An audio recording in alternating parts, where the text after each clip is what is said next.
Lấy hiện tại, lấy mua chi à? Hương giọt không có. Nếu bạc cao không có à? Không có à? Bé bỏ cho không có bún đàn nuôi rồi mà, không có cái hả? Nó. Anh ấy bé tụi rồi nó xưa này chỉ xí. Chắc thả không có thế nào? Sao hả? Yo chỗ mà thả sao? Mua bé mua. Ôi không có mà. Không có.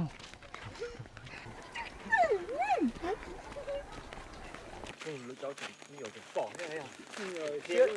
Nhiều xếp đồng thế à? Nhiều chứ. Bỏ lưng con nhiều. Vậy là khi dù thế à? Em mình nhỏ. Mẹ chọn không có cho chưa? Tí nè. Bé tu. Màu đỡ họ bé tu. Màu phải á tí nè. Là đã tỏ thân thân cho. Chú chuyên gia trong lồng cửa họ. Nên hiểu không ạ?